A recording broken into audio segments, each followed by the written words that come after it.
Radhe Radhe friend, welcome back to my channel Bhakti with Anita channel में आपका स्वागत है।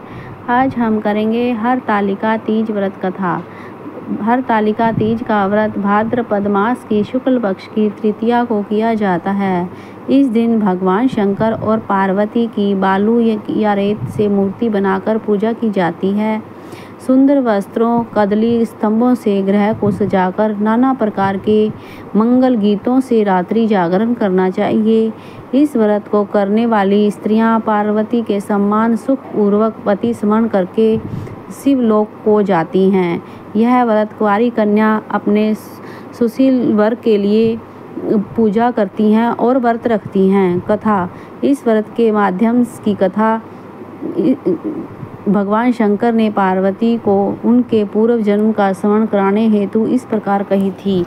एक बार तुमने हिमालय के गंगा तट पर अपनी बालावस्था में 12 वर्ष की आयु अधोमुखी होकर घोर तप किया था। तुम्हारी कठोर तपस्या को देखकर तुम्हारे पिता को बड़ा क्लेश होता था। एक दिन तुम्हारी तपस्या और तुम्हारे पिता के क्लेश के कारण नारद जी तुम्हारे पिता के पास आए और बोले, विष्णु भगवान आपकी कन्या से विवाह करना चाहते हैं। उन्होंने इस कार्य हेतु मुझे आपको के पास भेजा है। तुम्हारे पिता ने विष्णु जी के प्रस्ताव को हर्ष से स्वीकार कर लिया।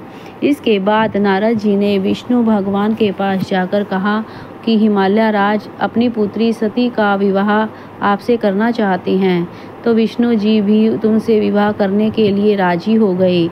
नारद जी के जाने के बाद तुम्हारे पिता ने तुम्हें बुलाया कि तुम्हारा विवाह विष्णु जी से तय कर दिया है।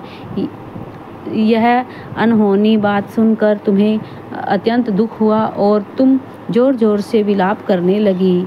एक अंतरंग सखी के द्वारा विलाप का कारण पूछने पर तुमने सब कुछ सखी को बता दिया।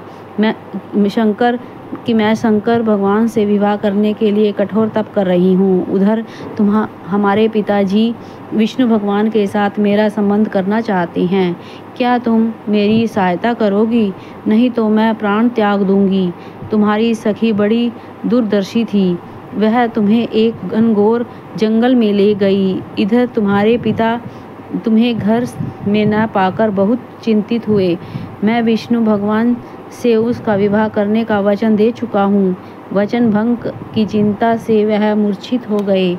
उधर तुम्हारी खोज होती रही और तुम अपनी सहेली के साथ नदी के तट पर एक गुफा में मेरी तपस्या करने में लीन हो गई। भाद्रपद शुक्ल की तृतीया को हस्त नक्षत्र में तुमने रेता का शिवलिंग स्थापित करके व्रत किया और पूजन तथा रात्रि जागरण भी किया। तुम्हारे इस कठिन तप व्रत से मेरा आसन डोलने लगा।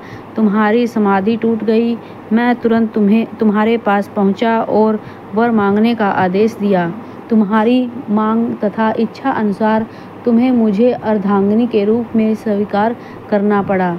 तुम्हें वरदान देकर मैं कैलाश पर्वत पर चला गया।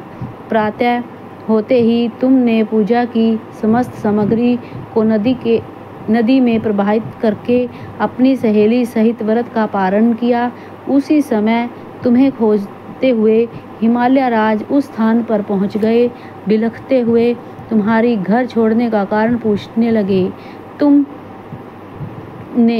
तब तुमने उन्हें बताया कि मैं शंकर भगवान को पति के रूप में वर्ण कर चुकी हूँ, परंतु आप मेरा विवाह विष्णु जी से करना चाहते थे, इसलिए मुझे घर छोड़कर आना पड़ा।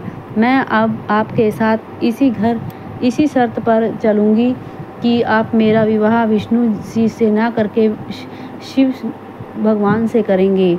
गिरिराज तुम्हारी बात मान गए और विधि पूर्वक दोनों का विवाह हो गया।